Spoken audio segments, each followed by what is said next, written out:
Have you been experiencing internal financial struggles triggered by economic concerns? Are you feeling capped at your current income level and can't seem to realize your financial potential? Energy healer Jean Border has created an emotional freedom technique, or EFT, tapping protocol to help calm the inner voice that keeps you stressed.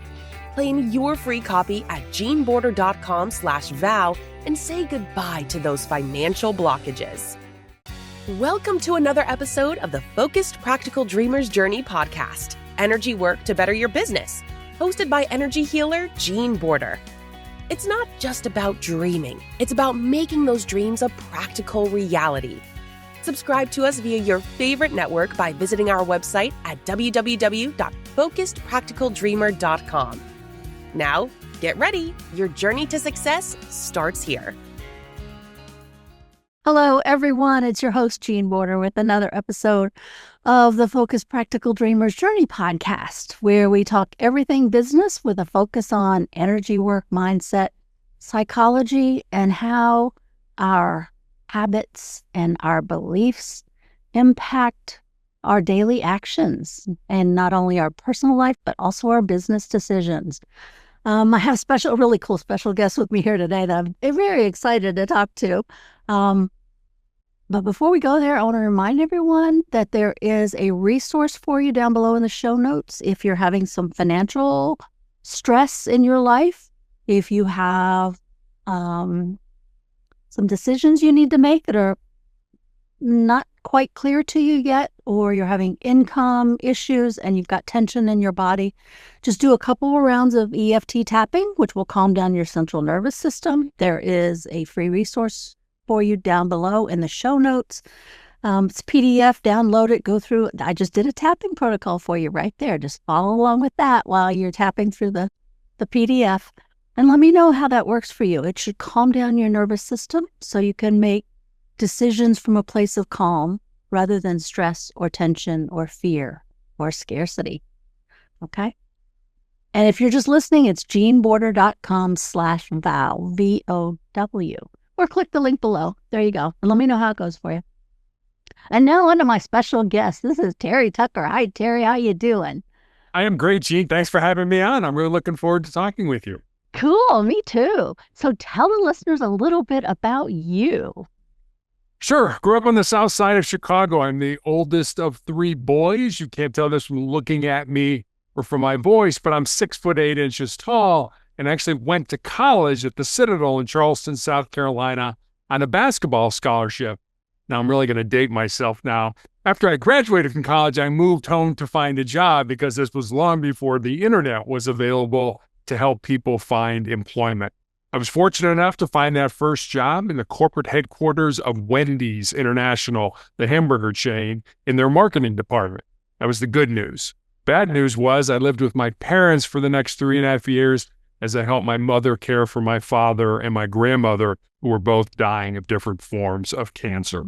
After Wendy's, I actually went to work for the hospital that cared for my father and my grandmother, and then at 37 made a major pivot in my life and became a police officer. And one of the jobs I had in my law enforcement career was I was a SWAT hostage negotiator. After that, I started a school security consulting business. I coached girls' high school basketball when we lived in Texas.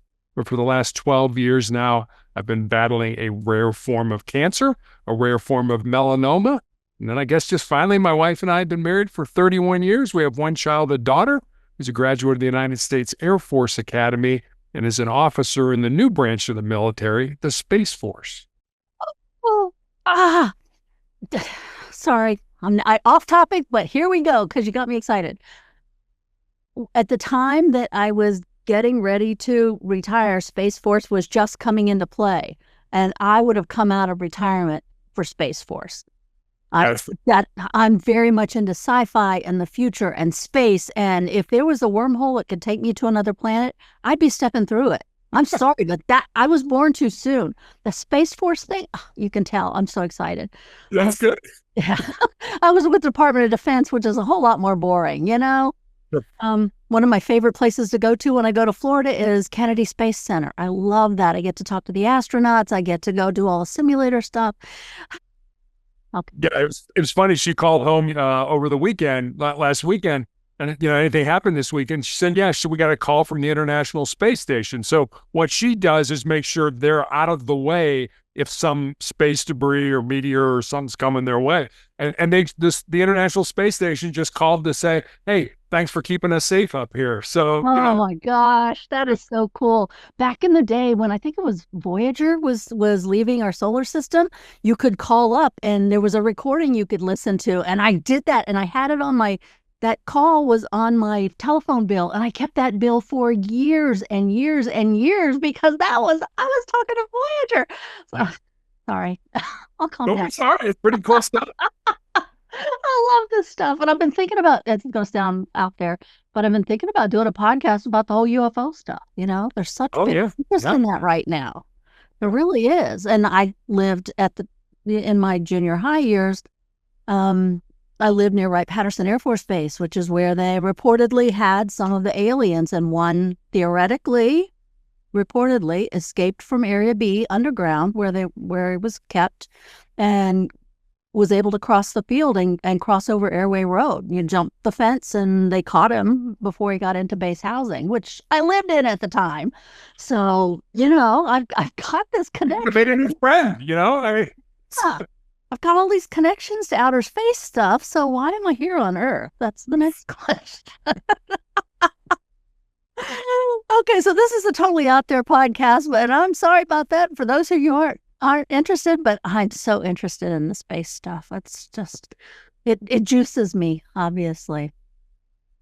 But we'll get back to what the listeners care about, and that is business a little bit.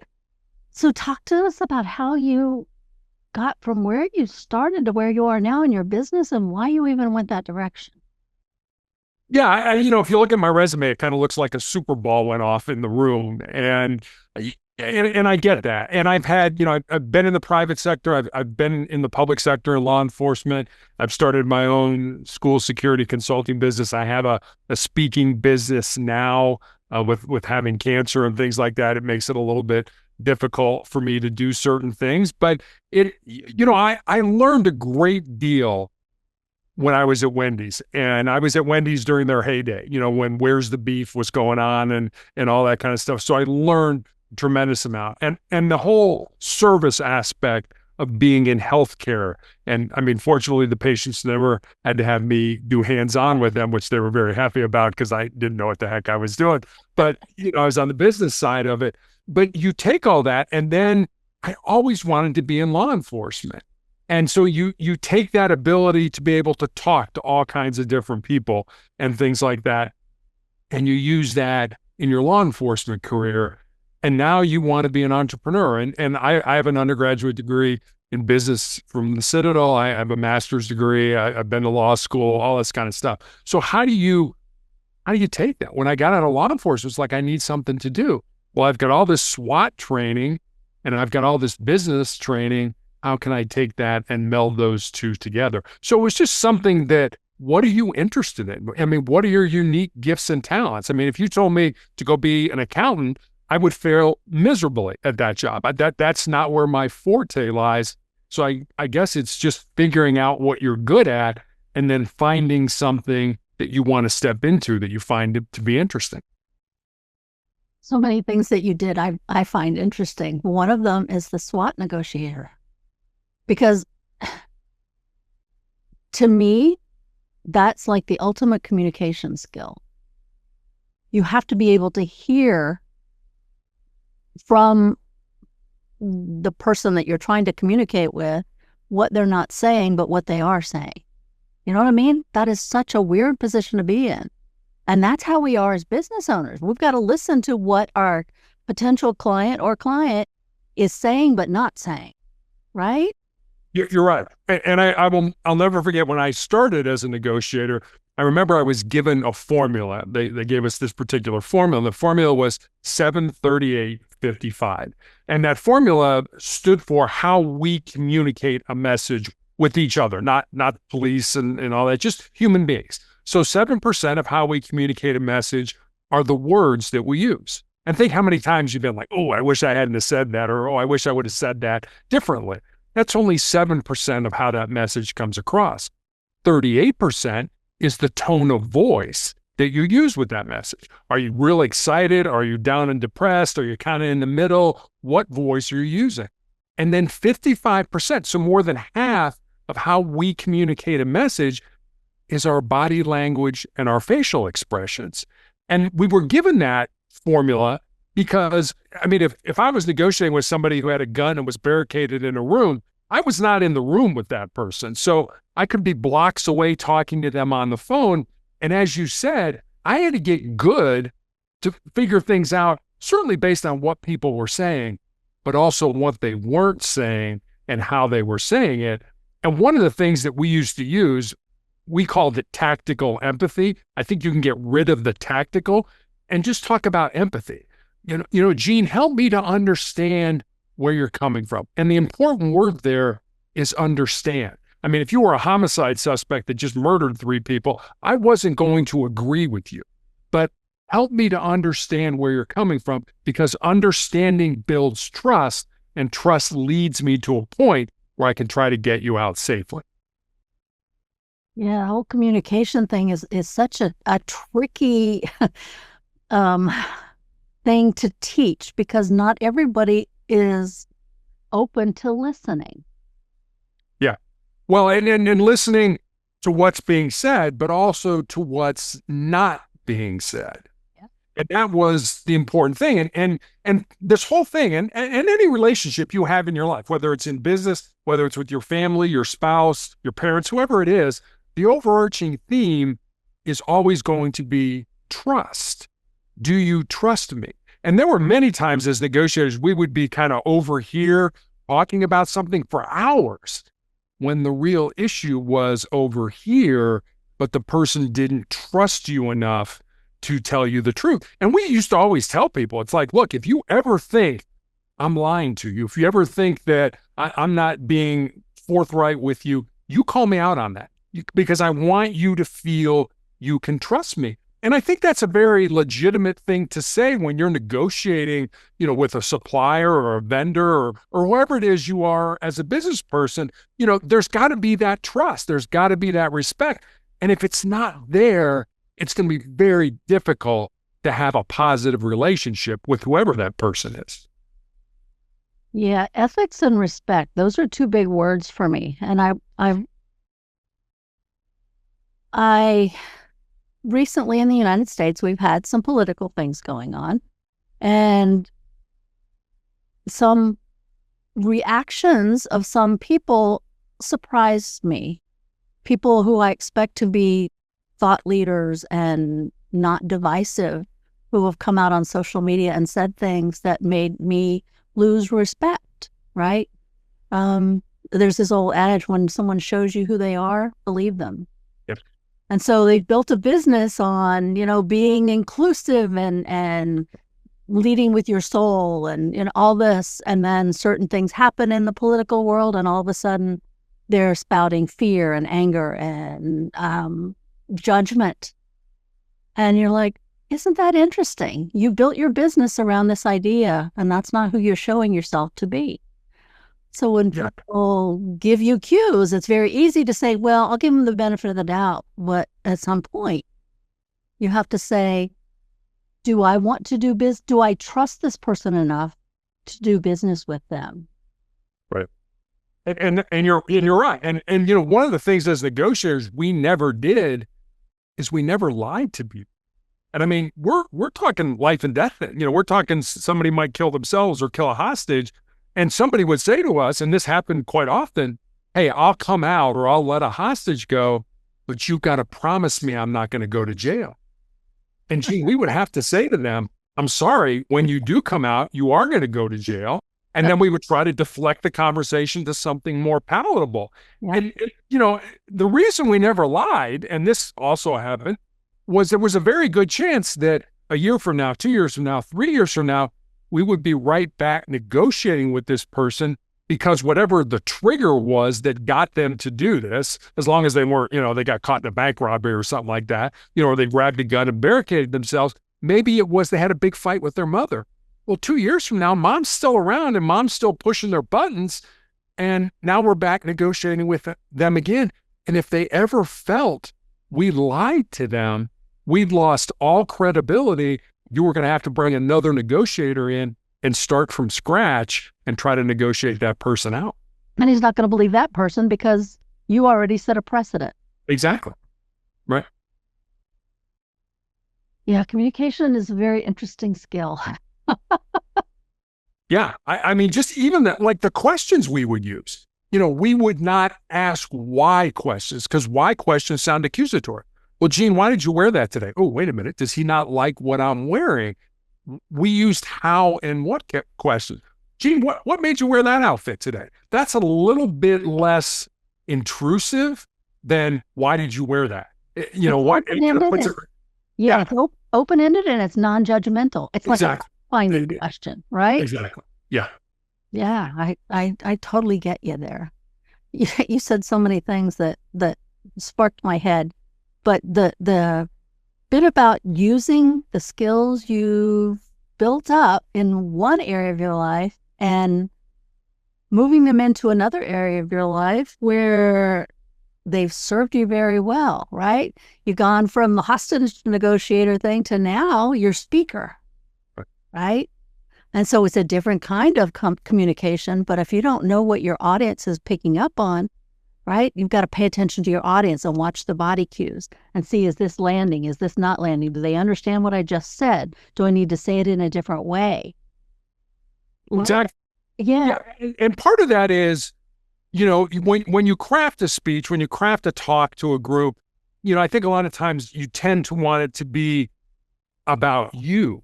And the thing you've got to understand is it's not about you. They can care less about you. It's about you making them either feel a certain way or do a certain thing that you would like them to do. So it's not about you. It's about them. And that was always a big thing. One of the things we were always taught, and when I first heard it, I thought, this is so silly. We were always taught when we started to negotiate with somebody to smile. It's like, wait a minute, I'm negotiating with some guy. I'm 2 blocks away from this guy. This guy can't see me. Smile anyway, because that smile, that reaction comes across. And especially when you're face to face with somebody, we have what's called mirror neurons in our brain. So if I were to smile at you, there's a very good chance you would, without even thinking about it, your mirror neurons would react and you would smile back at me. And when you start a negotiation or a talk or whatever it is, from a smiling point of view, you've created goodwill that you don't even understand that you've done. So, anybody who's out there negotiating for your business, smile. You don't have to go in to being some real, I'm tough. You will get more if you smile than you will going in being somebody that's gruff and wants to be tough. And when you smile, it changes, this is going to sound weird, it changes the shape of your mouth. Yep. So it changes the shape of the sound that comes out.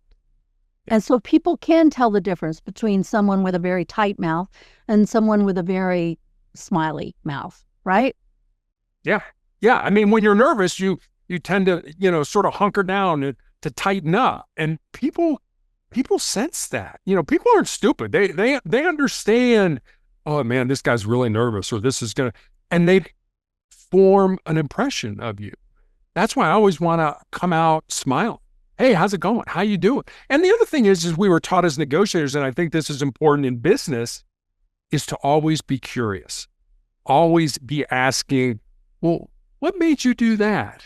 Kind of end those questions on what made you X, or why did you decide? Well, again, that's a why question. Why did you end up doing Y and that kind of thing? Be curious. And I remember I had this discussion with my daughter once. I said, look, you got to take an interest in people. And she was telling me a story, and, she was kind of, I don't want to talk to people, Dad. I'm kind of that generation. But she and her husband were looking for a house, and this house was under construction, and she went in and she engaged the builder. When did you start building? Did you always want to be a builder? X, Y, and Z. And the guy ended up giving them a deal on the house just because they took an interest in his business. And there's a psychology professor at the University of Chicago, does this great experiment. He makes his students do it, but he does it himself. And the idea is to go out and get on a bus in Chicago And in 3 questions, be deep with somebody. So you get on a bus, you sit down next to somebody. Hey, how's it going? Oh, it's going fine. Question 1. Question 2, and I'm just making this up. What do you do for a living? Oh, I'm a doctor. Okay, that's question 2. Question 3, have you always wanted to be a doctor?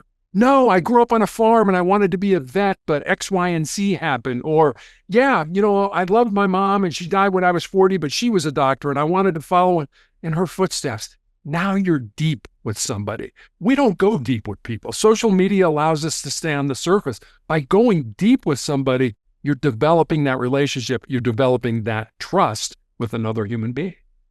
That's really interesting. Because I'm one of those people that I don't like to pester people, Yeah. So it would be, now if I was given an assignment and I had to complete it or I couldn't get off the bus, that would be a different motivator, right? Right. But just to do that on my own, that's something I would never have considered. So that's a really interesting communication practice. Yeah. Wow. So you've got a book. Talk to us about your book. I do. I have a book called Sustainable Excellence, 10 Principles to Leading Your Uncommon and Extraordinary Life.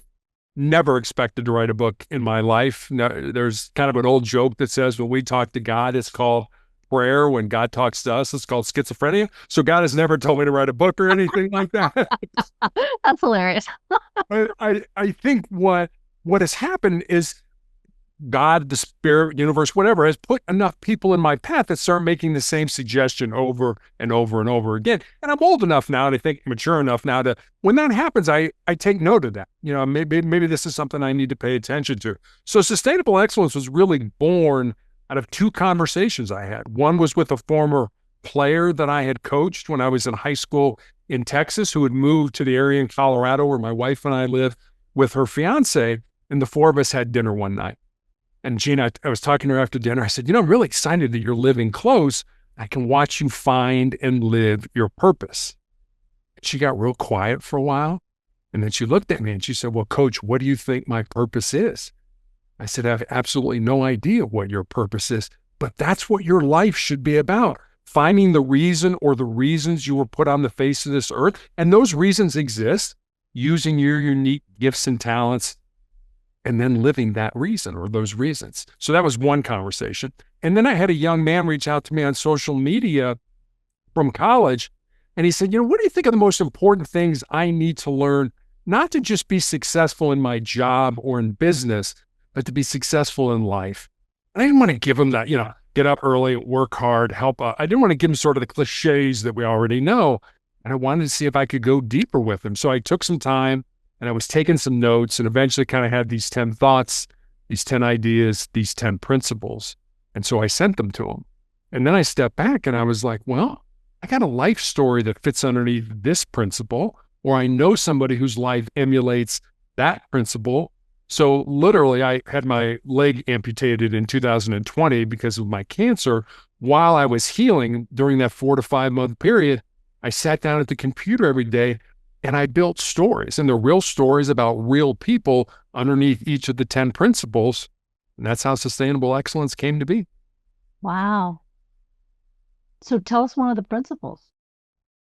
Sure. And I put this in there. And again, it's not like everything's sunshine and rainbows. I put this in because I have done this in my life, and I'm not necessarily proud that I've done this. And the principle is this: most people think with their fears and their insecurities instead of using their minds. And I know I've done that. I know I've wanted to start a business or to get involved in a project, and you sort of pull back and you're like, ooh, wait a minute.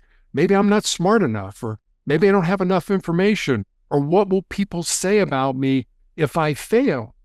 That's thinking with our fears and our insecurities. That's not thinking with our minds. And whenever I get a chance to talk, especially to young people, I always tell them, if there's something in your heart, something in your soul that you believe you're supposed to do, but it scares you, go ahead and do it. Because at the end of your life, the things you're going to regret are not going to be those things you did. They're going to be those things you didn't do. And by then it's going to be too late to go back and do them. The one thing that I was always afraid of, and I didn't want to live my life being afraid of it, was if I was in an airplane could I actually step out of the door? And so I did a skydive from, 13,000 feet or whatever. I did a free fall. I had 2 of the dive masters, jump masters, whatever, with me to make sure that my chute actually opened. But I did everything myself. And it was, oh my gosh, I was high for weeks. The adrenaline. Yeah. It's like, oh my gosh, but I was always worried that I couldn't do that. That was everybody says, face your fear. That was the one fear I had. If I had to step out of the door, could I do it? And I did it. And I was like, oh my gosh. Yeah, that's got to be such an amazing feeling for you. I never had to do it again because I did it once, right? And that's my philosophy with a lot of things. You have to do it once. But 2 things that I remember to this day, and they're little things that I wish I had done when I was in Alaska. We were walking. I traveled a lot with my job. Any place there was a military installation, I've probably been there. But we were in Anchorage and we were walking by some hotel and the guy was doing karaoke and he was trying to get people to come in and people knew that I'm musically inclined. And so he was, they're like, oh, go sing with him. And I didn't do it. And I regret that to this day, that I didn't go in and sing with him. And same thing happened in Virginia, near Virginia Beach. There was a mall down there. Same thing was happening. We were having dinner, and there was we were at some bar, and there was a group, and they were taking requests. And so I requested Rocky Top, if you know that old song. Oh, yeah, sure. Okay. And they're like, okay, come up and sing with them. I'm like, no, I'll let you guys do it. But there were only 2 guys. And as soon as they started the chorus, and I wanted the 3-part harmony, and I'm like sitting back in the audience, I'm like, I should have been up there. And so I regret that to this day. It's funny the way our mind works, right? It really is, and they say some of the richest real estate in the world are our cemeteries because they're rich in businesses never started, books never written, relationships never pursued. When it's your time to get interred, don't have those regrets. Get out there, do everything that you want to do in your life. That's what life is for. Yeah.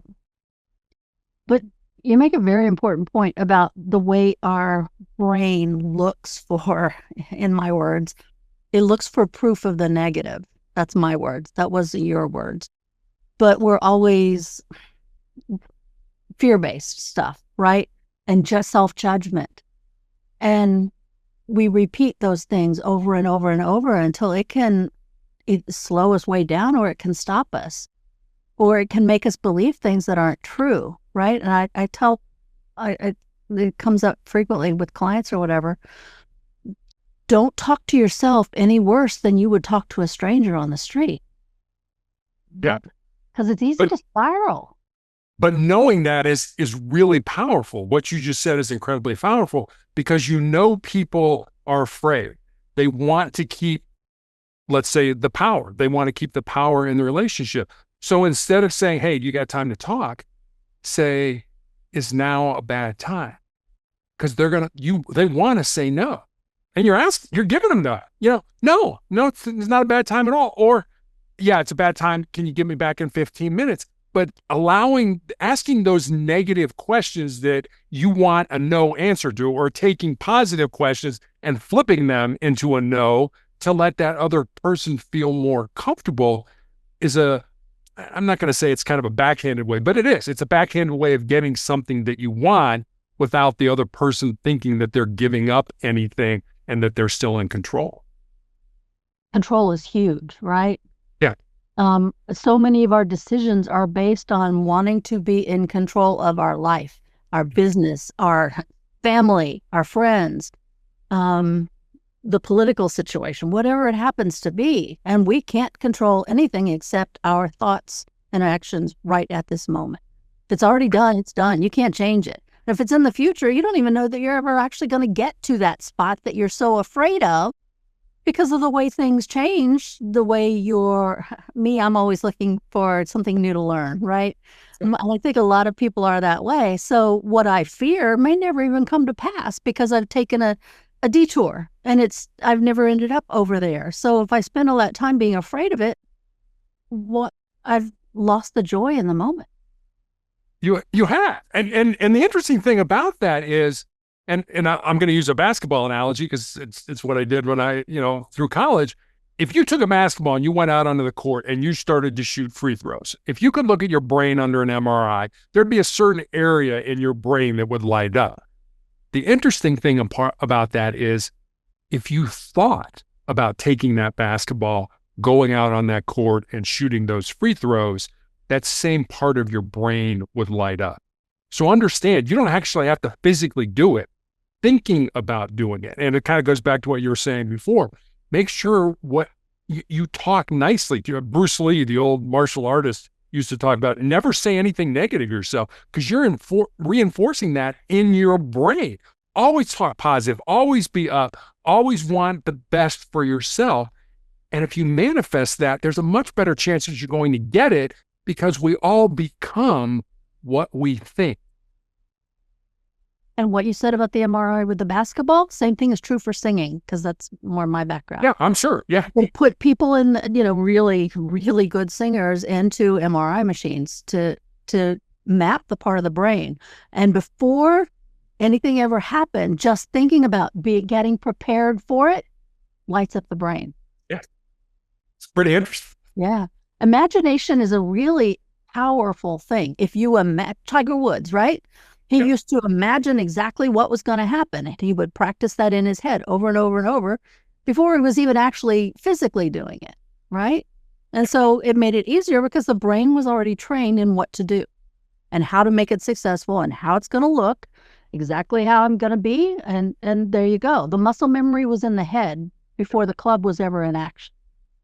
Yeah, I mean, it's the same thing in law enforcement. Why did we draw and fire thousands and thousands and thousands of times? Because in a critical incident situation, you rely on your muscle memory. You don't rely on your fine motor skills. They go out the window. You don't rely on your vision. It goes out the window. You don't rely on your hearing. It goes out the window. So it's that muscle memory that allows you to draw and shoot in a critical incident. This is from an earlier part of the conversation, but it was back on the communication thing. When I would go into new teams, right, team building, all that kind of stuff is an important part of communicating with your staff. Teaching people that not everyone has the same background, not everyone has the same points of reference. And just because you say something doesn't mean that person understood what you were saying. So you might have to say it in a different way. You might have to use different words. You might have to use different mannerisms, right?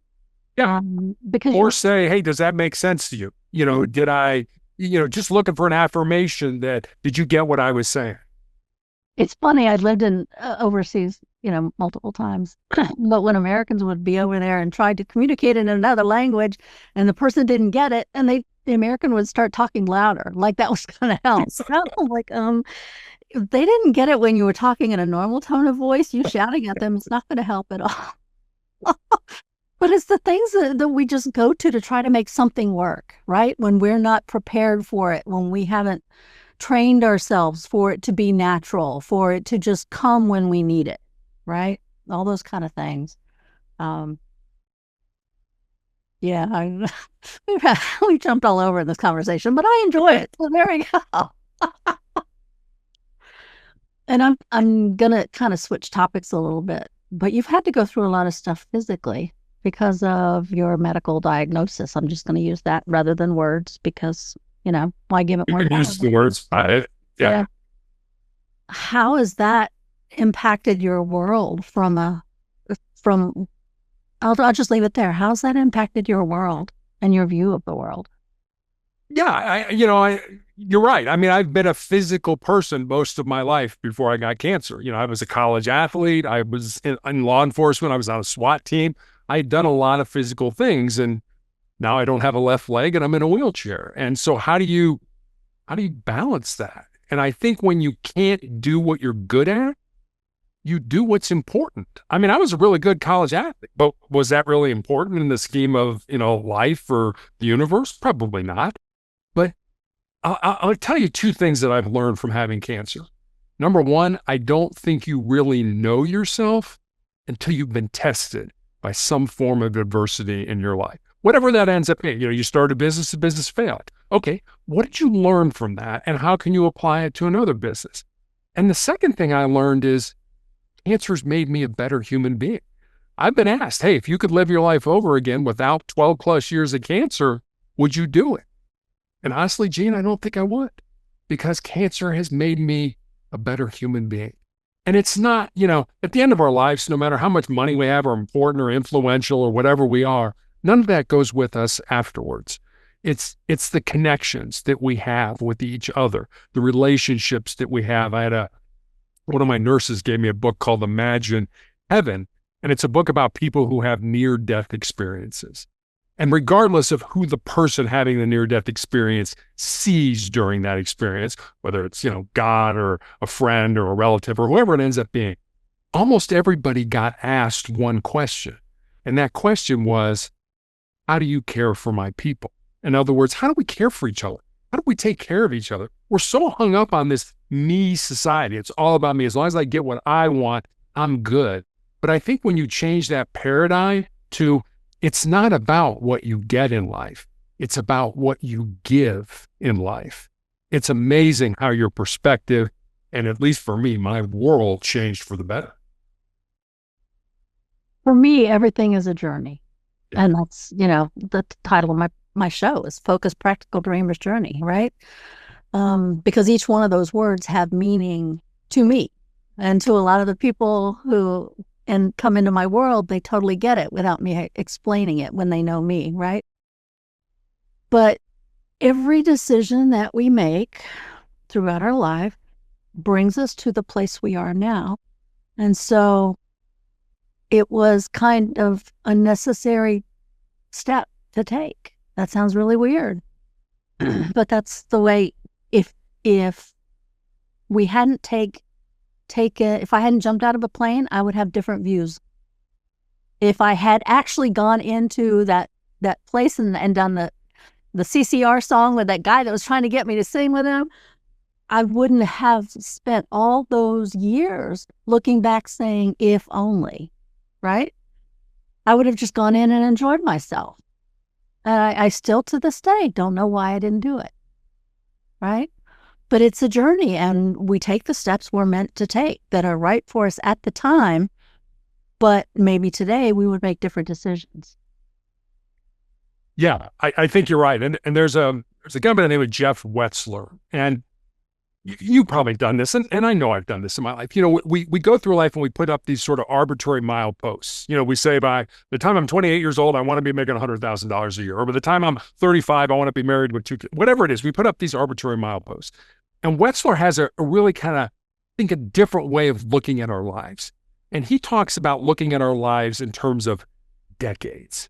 So he says in your 20s, do everything. Anything, if it remotely interests you, you want to jump out of an airplane, go jump out of an airplane. You want to sing karaoke, go sing karaoke. You want to start a business, go start a business.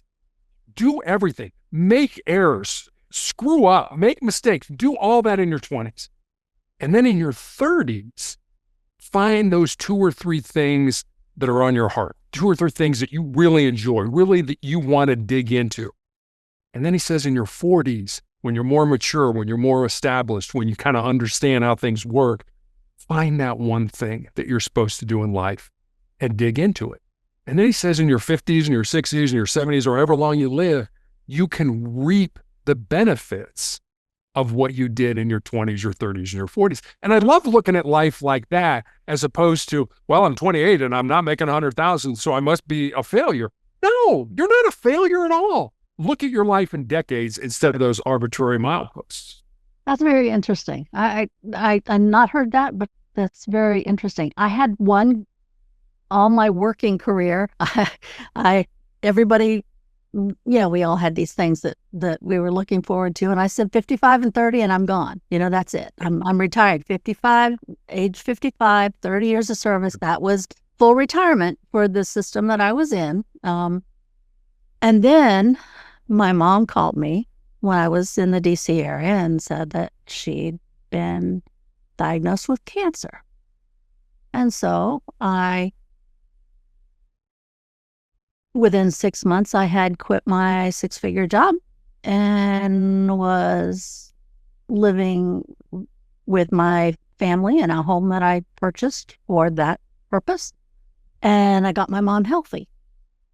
And then I went back to work. But what that means is for a year and a half, I was living off my savings. And so the 55 and 30 no longer was important to me, right?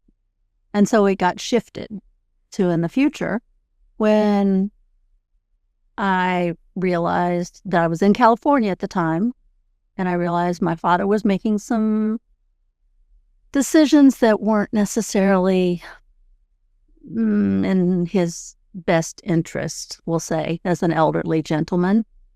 And his mail literally was, he would get 60 pieces of mail every day, all of them wanting money. Almost every phone call he got was a telemarketer wanting money, either from a charity, which is great, or a salesperson, gold, wanting him to buy $7,000 worth of gold. Well, when your Social Security isn't as much as what they're wanting you to buy, there's a problem, right? And so I ended up leaving another 6-figure job and coming home and retiring and helping my dad, because that's what became important, right? So the milestones are great, but you have to be willing to pivot. For what's important in your life, for what you value in your life. When my dad was sick with cancer, was dying, I remember one day I was drying his hair. He didn't have very much hair. He was on chemo, but he put out his hand like he wanted to shake my hand. I'm like, what are you doing?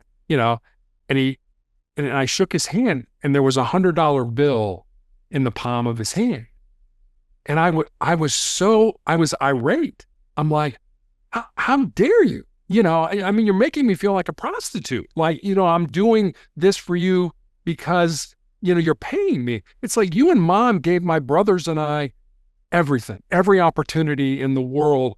If I have to stay here for 30 years and take care of you, I'll stay here for 30 years and take care of you. I put the $100 back in his pajama pocket. I said, don't ever do that to me again. This isn't about because I have to. It's because I want to. So understand that, I love you. You, Mom, gave us everything. Now it's time for us to help you out. Yeah. So we all set our priorities, and priorities shift over time.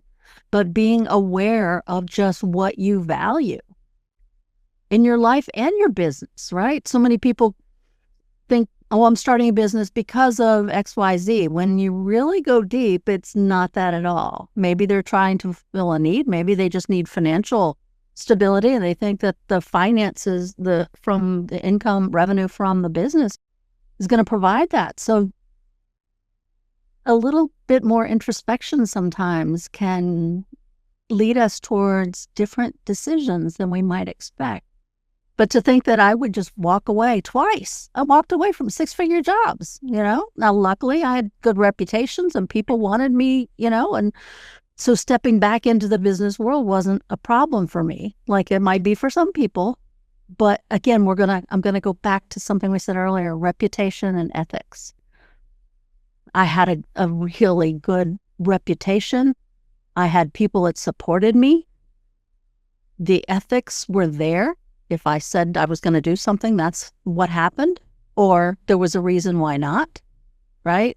Being above board, being honest, not knocking everybody else down to make myself look better, which people fall into that trap so easily. And if that does happen, it's because we're all human and sometimes we can all do that. But maybe that's a time to think, why did I do that? What's underneath that process that made me react in such a way that I thought I needed to build myself up by denigrating someone else? Yeah. And I remember before I went to work for the hospital, I had a fairly long interview process with a packaged goods company. And I remember I got to the point where I was being interviewed by the senior vice president of marketing. And we spent 90 minutes, an hour and a half, talking about basically my life from the time I was born until I graduated from college. And at the end of the interview, I said to him, I said, you didn't ask me one question about marketing or packaged goods or business or anything. I said, do you mind me asking you why? And he said, well, I've got plenty of people around me that'll tell me whether you're a good fit for the team. Incidentally, I was not offered the job. But he said, I want to hire people of good character. Yep. I believe character is developed in the first 20 years of your life. And so that's why I asked you about, growing up in high school and basketball and all those other things. I wanted to see if you were a person of good character. And the other thing he said to me, and I still remember this, he said, and I believe character is caught. It's not taught.